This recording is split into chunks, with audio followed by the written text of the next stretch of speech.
A warm welcome here in Boston.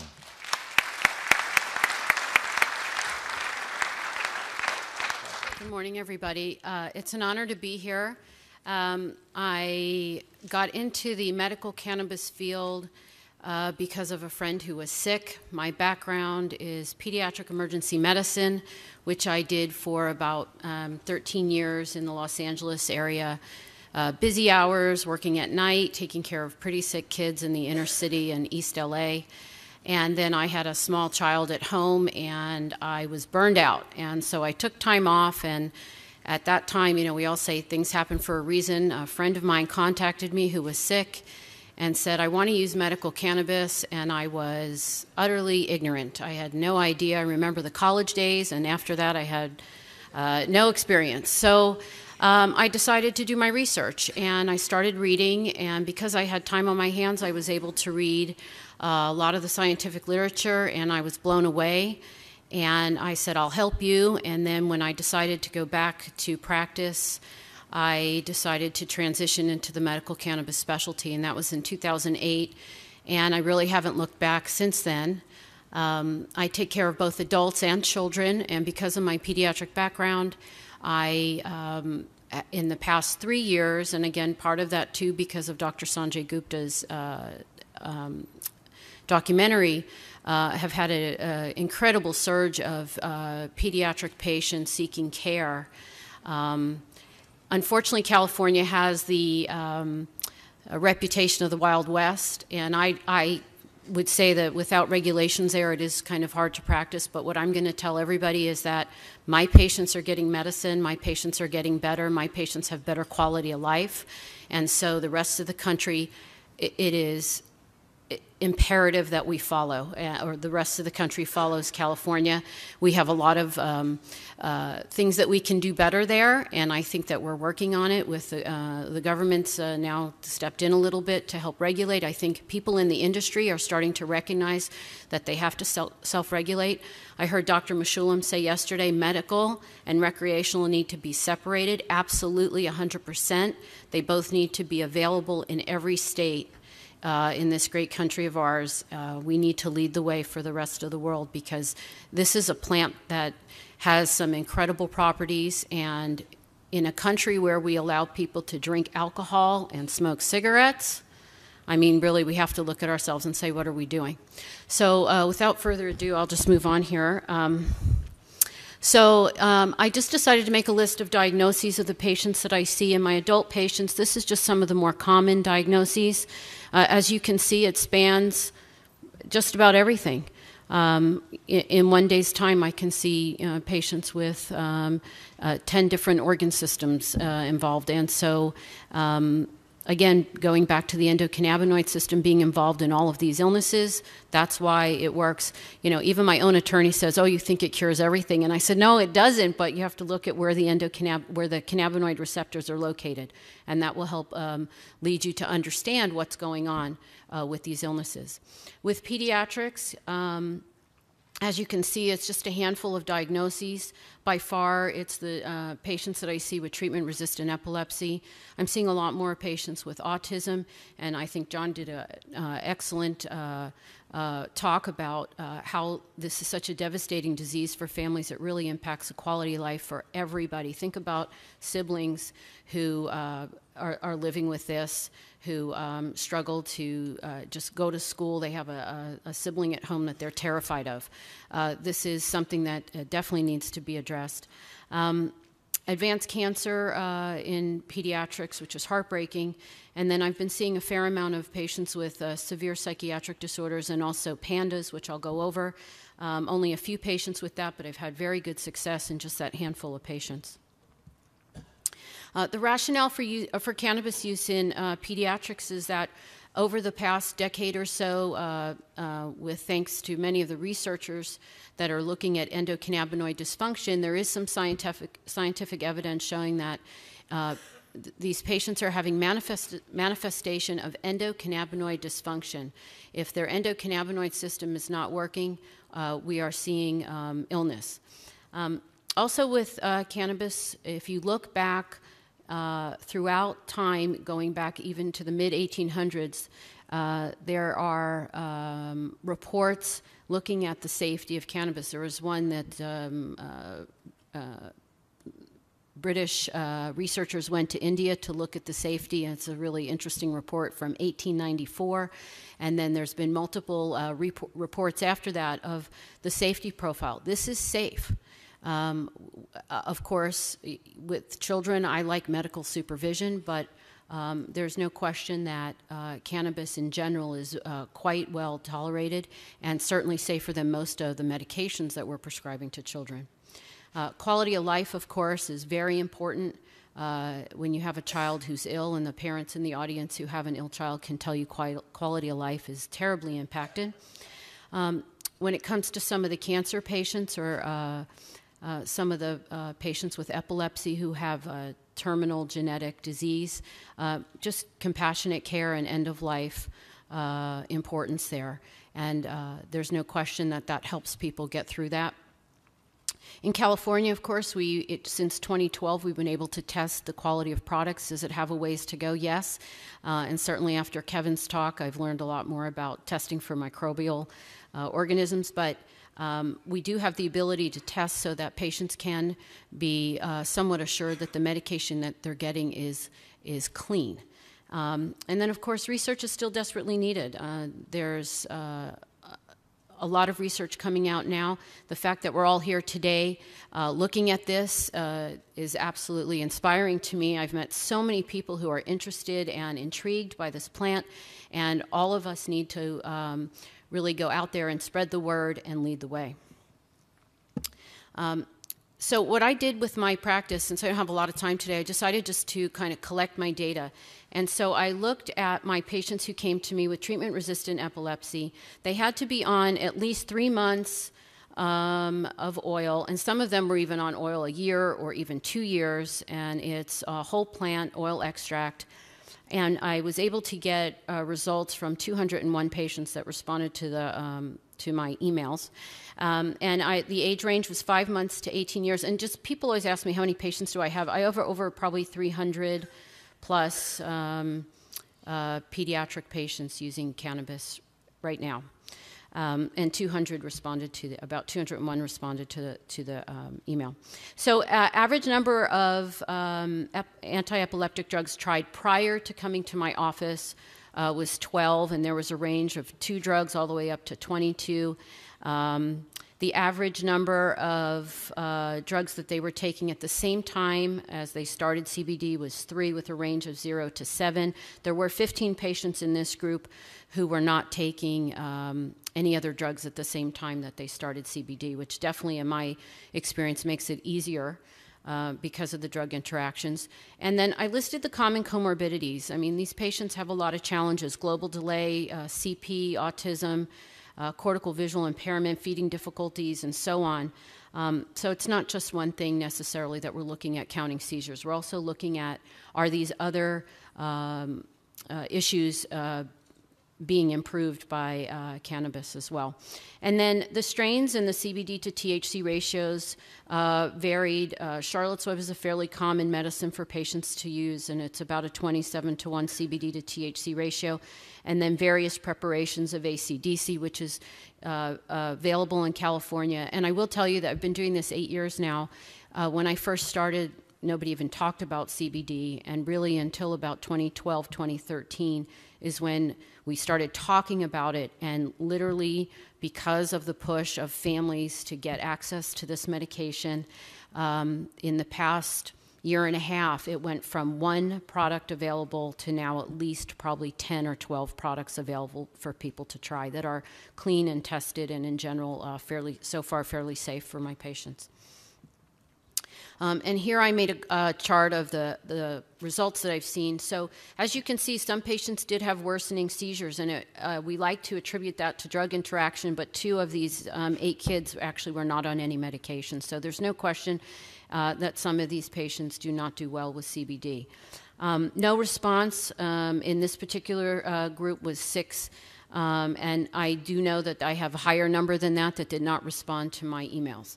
So it's hard to say necessarily that that's the exact number. I do believe that it's a little bit higher than that. What's interesting is that I had about 28 patients that responded who reported that there was no reduction in number of seizures, but they had a reduction in the severity and the duration with cognitive improvement. And many of them report that, because the seizures aren't so bad, we don't have to go to the hospital as much. We're not using rescue medicine as much. And that, again, is an improvement.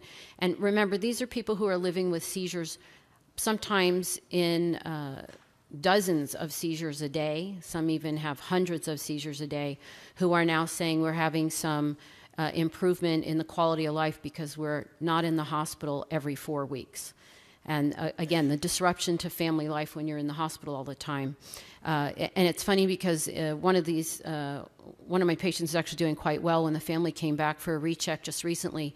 And I said, well, just, tell me negatives, positive, whatever. And the first thing the father said is, I don't have to take care of the kids because my wife is sitting in the hospital with the sick one. And so that was huge to him. That was the number one thing. And they have 5 kids. So it's very hard when one parent disappears for a week to go into the hospital. And then as you can see, the range are 25 to 49%. And again, this is based on parents. I asked them to keep a log, to keep a calendar. Some of them are very good at it. Obviously, it's hard to keep track of every seizure, but at the same time, we have to trust the families to be able to give us a legitimate number. I do find that the families, when it doesn't work, they share that with you.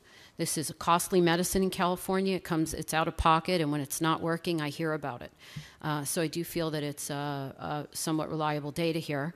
As you can see, of the 27 seizure-free patients, remember, these are children who were told there is nothing else, we have nothing to offer you. Here's 27 families that now have a child that's seizure-free. 8 are actually pharmaceutical-free as well. The rest are still weaning. About 40% of my patients have been able to wean one or more medicine. Sometimes it's only 5 milligrams of a drug. Sometimes it's 50% of the medication. The weaning of drugs takes a long time for many of these patients. They remember you can be seizure-free, and then if you start messing with some of the AEDs, what happens is then you start having seizures. So many of the families have actually chosen just to stay right where they're at, leave the drugs on board, and let their child outgrow the dose. And because they just feel that they're in a good place and they're terrified to lose the effect. In terms of negative side effects, the only 2 really that popped up in this were drowsiness and diarrhea. The numbers are small. Of course, the drowsiness may come from if we're using very high doses, or also I find certain medications like clobazam and others increase the sedative effect.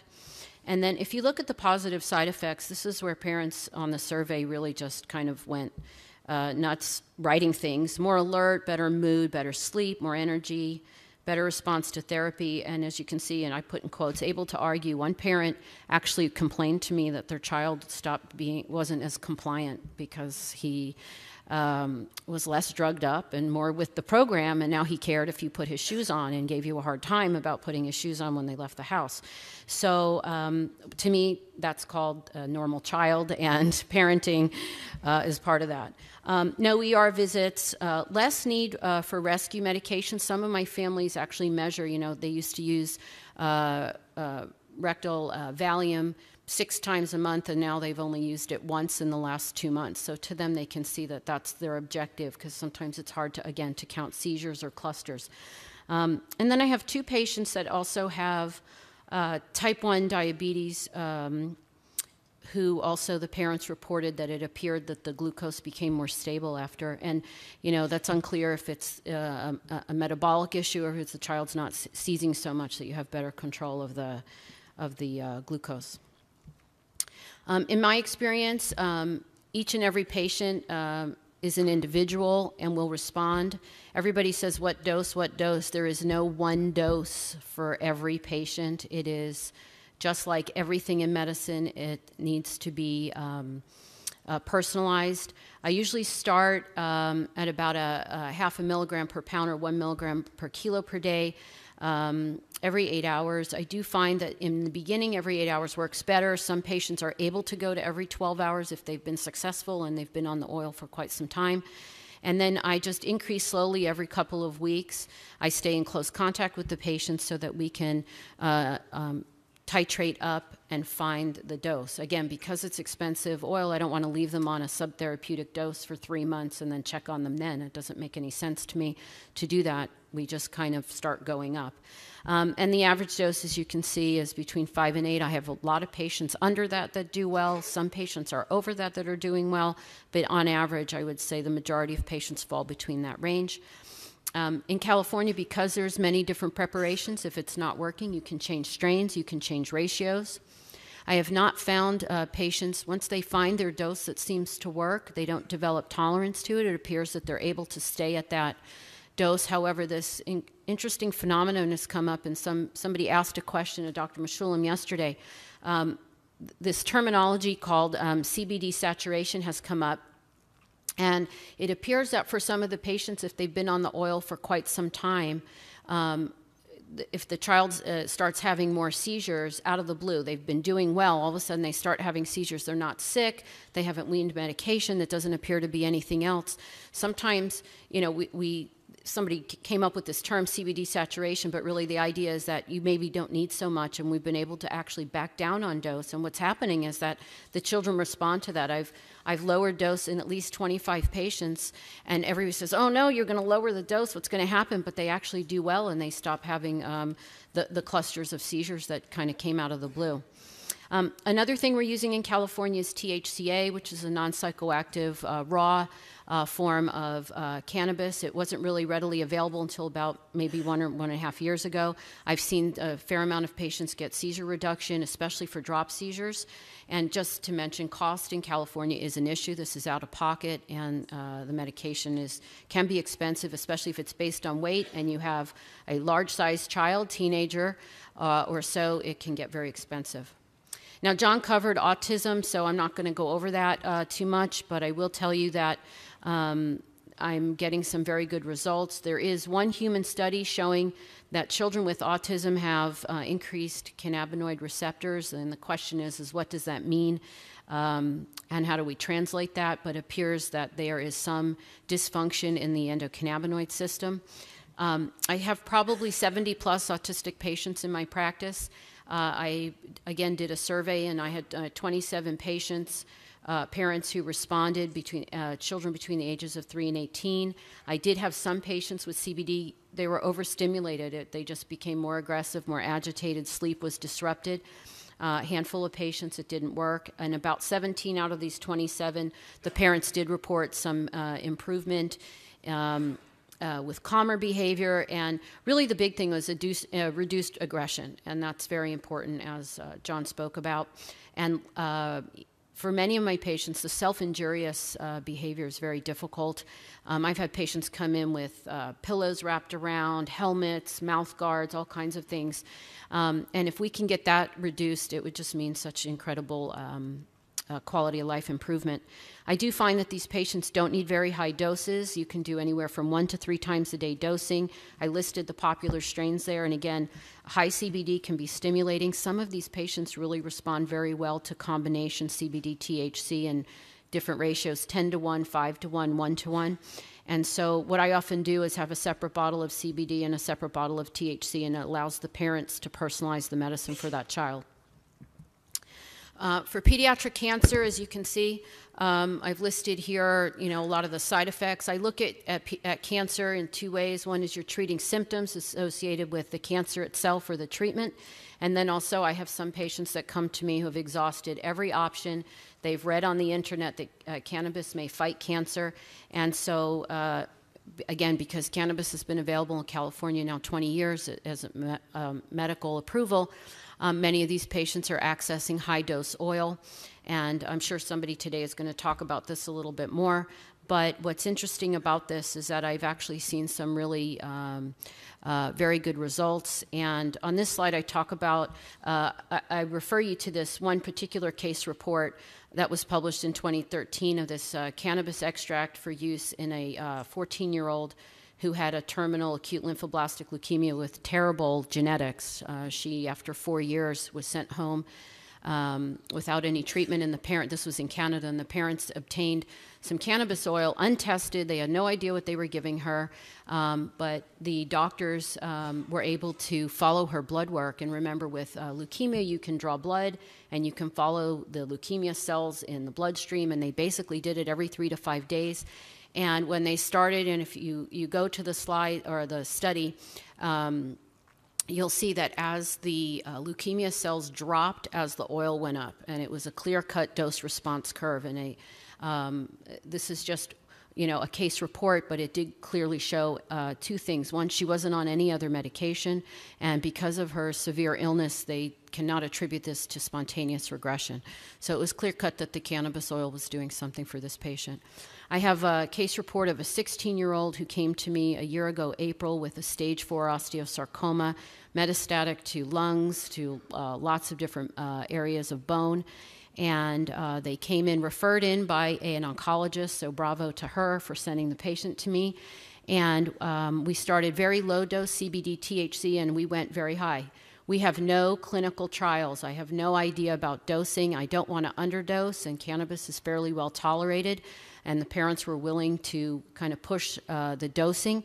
And he started cannabis oil in April 2015, and in July 2015, he had PET scan, CT, MRI, and a bone scan, all negative for disease, which is really incredible.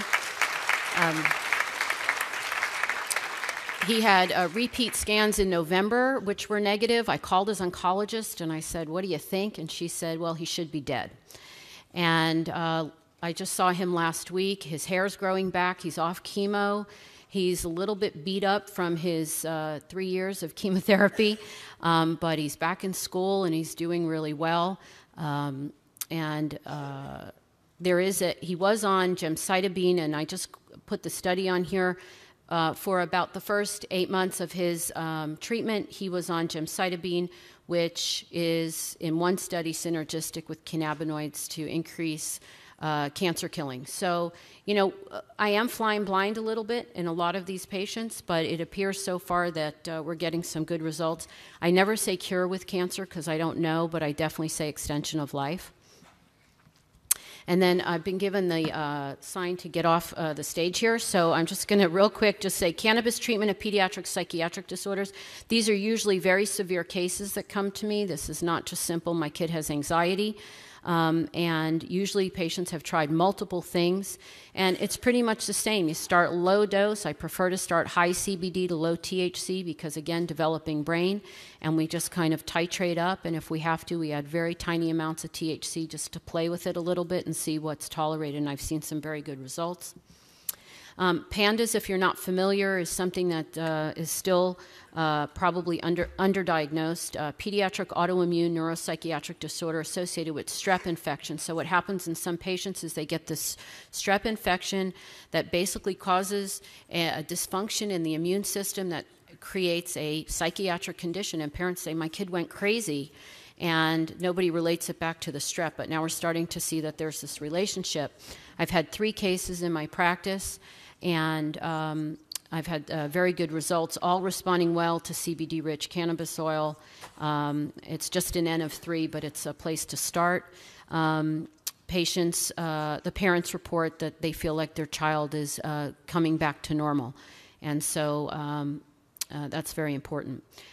For those of you who are making products for children who want to be part of the answer to this predicament we have with cannabis in our country, I've listed here the most important things that I see. Cannabis oil has to be concentrated for children. You cannot give a child 300 milligrams when it's got 4 milligrams in 1 teaspoon. How many teaspoons a day is that child going to have to take? So it has to be concentrated.